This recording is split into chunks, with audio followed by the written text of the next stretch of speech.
Olá a todos, este é o canal Geopoliticando e hoje nós falaremos a respeito desta demonstração de força que os ministros do BRICS supostamente estão dando à medida que o mandado de prisão de Putin estaria se aproximando de ser emitido.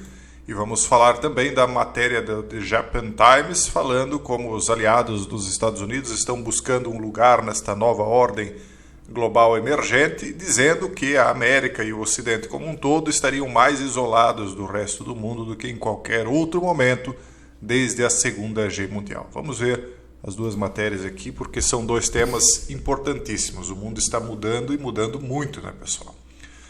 Então, os ministros das Relações Exteriores do BRICS teriam afirmado na quinta-feira passada uma ambição no seu bloco de rivalizar com as potências ocidentais, mas suas conversas na África do Sul foram ofuscadas por questões sobre se o presidente da Rússia poderia ser preso ou não se participasse de uma cúpula em agosto.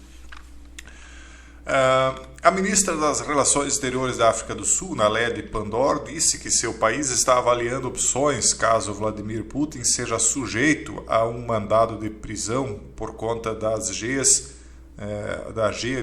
acontecida na Ucrânia, a respeito também de um mandado emitido pelo Tribunal Penal Internacional. Em que momento que supostamente eles poderiam tentar prender Putin? Seria então supostamente na cúpula planejada para o BRICS em Joanesburgo. Como membro do Tribunal Penal Internacional, a África do Sul seria teoricamente obrigada a prender Putin. E Pandor foi então cheia de perguntas, né, dos repórteres a respeito disso ao chegar para uma primeira rodada de negociações com representantes do Brasil, Rússia, Índia e China. Então, como é que a África do Sul iria se comportar nesse caso? É óbvio que, se esse suposto mandado realmente vier, a África do Sul, na minha opinião, não vai cumprir, né? Mas isso começa a criar uma espécie de ruptura, porque se ela não cumprir, então por que ela está dentro do Tribunal Penal Internacional? Então começa a mais uma dessas instituições de nível internacional começa a se enfraquecer, primeiro porque, obviamente, que se ela emite uma ordem, o tribunal emite uma ordem e ele não é cumprida, então ele se enfraquece, ele perde poder de mando. E ao mesmo tempo também começa a dar vias de esfacelamento, ou seja, é um princípio de um ato de insurreição, digamos assim, diante de um acordo pré-estabelecido e possivelmente seguido de uma ruptura, ou seja, o país em algum momento, evidentemente, se continuar assim, vai acabar saindo da própria instituição, né? Não vai mais fazer parte dele. Então, Putin não teria confirmado seus planos com o Kremlin, apenas dizendo que a Rússia participaria no nível adequado. Há essa opção ainda de Putin não ir à África do Sul, mas eu acho que para ele seria interessante ir justamente para tentar enfraquecer o Tribunal, né, o Penal Internacional, uma vez que caso ele fosse e a África do Sul não cumprisse, então o Tribunal se enfraqueceria. Como eles estão vendo agora esse Tribunal como uma força dominada pelo Ocidente, então, na minha opinião, né, na minha visão, a respeito desses fatos, para eles seria interessante esse enfraquecimento. Isso aqui foi divulgado no site msn.com, Microsoft Start. Né? Então é um site aqui do Ocidente. Uma outra matéria que talvez seja até mais interessante do que essa matéria aqui do Times do Japão, né? Uma voz independente na Ásia, eles dizem, mas é uma voz liberal. Né? O Japão hoje é um país alinhado com o Ocidente, por enquanto pelo menos, né? Então, aliados dos Estados Unidos estariam buscando seu lugar nessa nova organização que está surgindo aí do mundo, uma vez que, segundo a visão do site aqui, a América e o Ocidente estão mais isolados hoje do resto do mundo do que nunca estiveram desde a Segunda Guerra. Então, de 22 a 23 de maio, toda a Peace Institute convocou um retiro de brainstorming em seu escritório em Tóquio com 16 participantes internacionais de alto nível. Eles foram conversar. Um dos temas-chave foi a mudança na estrutura de poder global e na arquitetura normativa com as implicações resultantes para a ordem mundial, o Indo-Pacífico e os 3 aliados regionais dos Estados Unidos, Austrália, Japão e Coreia do Sul. Como é que eles vão agir, uma vez que segundo a visão que está sendo posta nessa matéria aqui, o Ocidente estaria se enfraquecendo e eles estariam lá isolados, né, enfrentando os outros países ali que estão se aglutinando em torno do gigante chinês. Como é que ficaria a questão deles? Os dois fatores de fundo que dominaram a conversa, não surpreendentemente, foram as relações China-Estados Unidos e a G na Ucrânia. O conflito na Ucrânia mostrou os limites agudos da Rússia como uma potência. Tanto a Rússia quanto os Estados Unidos subestimaram a determinação e a capacidade de resistência da Ucrânia. Eu acho que os dois se subestimaram mutuamente. Os Estados Unidos subestimou a Rússia porque achou que isso não tem nada a ver com a Ucrânia, na verdade, né? Subestimaram a Rússia porque eles acharam que eles conseguiriam desgastar a Rússia muito mais rapidamente. E a Rússia, por outro lado, achou que conseguiria dominar a Ucrânia rapidamente. E os ucranianos, no final das contas, estão se mostrando muito fortes e resilientes, com certeza, mas, como eu sempre tenho dito, eles são a única vítima, né, ou pelo menos a vítima principal nessa história toda. Então, o Volodymyr Zelensky aqui disse que precisaria de instrumentos de ataque e defesa, não de carona, quando os americanos ofereceram uma evacuação segura no início da G. Isso, na minha opinião, foi mais uma espécie de golpe de marketing, né? Mas cada um interprete como quiser.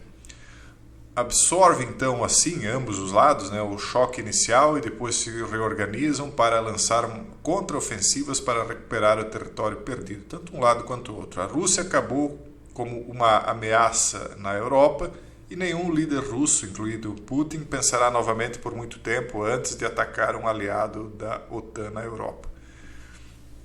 Eu acho que isso aí é mútuo, na verdade. Dito isso, a AG também demonstrou a dura realidade dos limites da influência global dos Estados Unidos na organização de uma coalizão de países dispostos a censurar e sancionar a Rússia. Na verdade, o Ocidente, liderado pelos Estados Unidos, está mais isolado do resto do mundo do que em qualquer outro momento desde 1945. O chamado Sul Global, que eu já falei aqui, vou explicar novamente, que não são os países abaixo do hemisfério sul, né? Ou melhor, no hemisfério sul, é chamado de Sul Global aquilo que anteriormente eram chamados de países em desenvolvimento ou países de terceiro mundo. Na verdade é isso. Então, o Sul Global, como eles gostam de chamar agora, né, em particular, tem declarado abertamente, em primeiro lugar, que os problemas da Europa não são mais automaticamente os problemas do mundo. E, em segundo lugar, embora condenem a agressão de Moscou, eles também simpatizam bastante com a reclamação russa sobre as provocações da OTAN na expansão para as fronteiras da Rússia. Então aí você pode dar razão para os dois lados, né? Porque os dois lados têm motivos para estarem fazendo o que estão fazendo. Por isso que eu acabo me solidarizando não com a liderança ucraniana, nem americana, nem russa, mas com principalmente o povo ucraniano, e principalmente o povo civil ucraniano, que é, na minha visão, desde o começo eu tenho dito, isso é a principal vítima de toda essa quebra de braços aí, né, que eles estão fazendo, utilizando a Ucrânia como uma mesa de queda de braços. Mas, enfim, a minha opinião também não muda nada. A liderança global dos Estados Unidos também é prejudicada pela disfuncionalidade doméstica desenfreada. Uma América amargamente dividida e fraturada carece do propósito comum, princípio e orgulho nacional necessários e direção estratégica para executar uma política externa robusta. Porque, embora eles tenham algumas diretrizes em comum, né, a esquerda e a direita norte-americana, eles têm hoje fraturas muito grandes entre si, inclusive com tentativas aí de destruição, tentando destruir o outro lado. Há uma divisão muito grande, aquilo que a gente já, utilizando aqui uma ficção popular, né, do Homem de Ferro versus Capitão América, já comentou várias vezes, né? É uma fratura muito grande a respeito do que seria a América daqui por diante. E uma casa dividida acaba caindo. A gente falou isso várias vezes, comparou os Estados Unidos e o Ocidente, de uma maneira geral, como uma casa dividida. O Brasil também não é diferente, tá, pessoal? Nós somos uma casa dividida e por isso nós estamos sendo muitas vezes explorados, e não só por um grupo, mas por vários grupos aí de interesse mundo afora, né? Então não há bonzinhos nessa história, não. E também ninguém é um demônio, né? As pessoas, no final das contas, agem conforme as necessidades que têm. Os países têm necessidades, né, de recursos naturais, etc. Então não é que eles são o mal encarnado, eles apenas estão aproveitando da debilidade brasileira, né? Enfim, grande parte do mundo também está perplexa com o fato de uma grande potência poder mais uma vez apresentar a escolha entre Joe e Donald para a disputa de 2024. E é o que nós vamos ver, podem ter certeza. O Ron DeSantis provavelmente será o vice de Donald. É o que eu tenho dito desde o primeiro vídeo aí que eu comecei a analisar essa questão aí do Ron DeSantis, né? Continuando, a AG solidificou a unidade... Desculpe, pessoal. A AG solidificou, aqui é sem cortes, né? Solidificou a unidade da OTAN, mas também destacou as divisões internas europeias e a dependência europeia como é difícil, né, pessoal? A gente não pode falar as palavras ainda. Das pessoas responsáveis pelo ataque e defesa dos Estados Unidos para a sua segurança. O grande vencedor estratégico de tudo, segundo a matéria aqui, é a China. É verdade que a China avançou bastante, mais por conta da divisão interna americana do que por outra coisa. Mas ela também tem vários problemas, principalmente na questão financeira, né? E o país dela, hoje, nós vemos aquelas cidades de 15 minutos que eles querem trazer aqui para o Ocidente, lá prosperando. Então eu não vejo grande vantagem em um país vencer quando o povo é tratado daquela maneira. Para mim, é uma vitória de pirro que não vale nada, mas enfim, né, cada um vê o seu país da maneira que melhor lhe convém, né? A Rússia tornou-se mais dependente dela e os dois formaram um eixo efetivo para resistir à hegemonia dos Estados Unidos. A hegemonia norte-americana só está caindo porque eles são uma casa dividida. Eles teriam condições aí de fazer muito diferente do que estão fazendo, mas, né, hoje são duas linhas de pensamento totalmente opostas e confrontando entre si lá dentro, e que se repete na Europa, se repete aqui na América do Sul, enfim. A ascensão meteórica da China continua em ritmo acelerado. Tendo ultrapassado a Alemanha no ano passado, a China acaba de ultrapassar o Japão como o maior exportador mundial de automóveis, com 1,07 milhão para 1,095 milhão de veículos, entre Japão e China. Sua pegada diplomática também foi vista na intermediação honesta de uma reaproximação entre o Irã e a Arábia Saudita e na promoção de um plano de paz para a Ucrânia. A AG também pode marcar a chegada muito esperada da Índia no cenário global como uma potência consequente.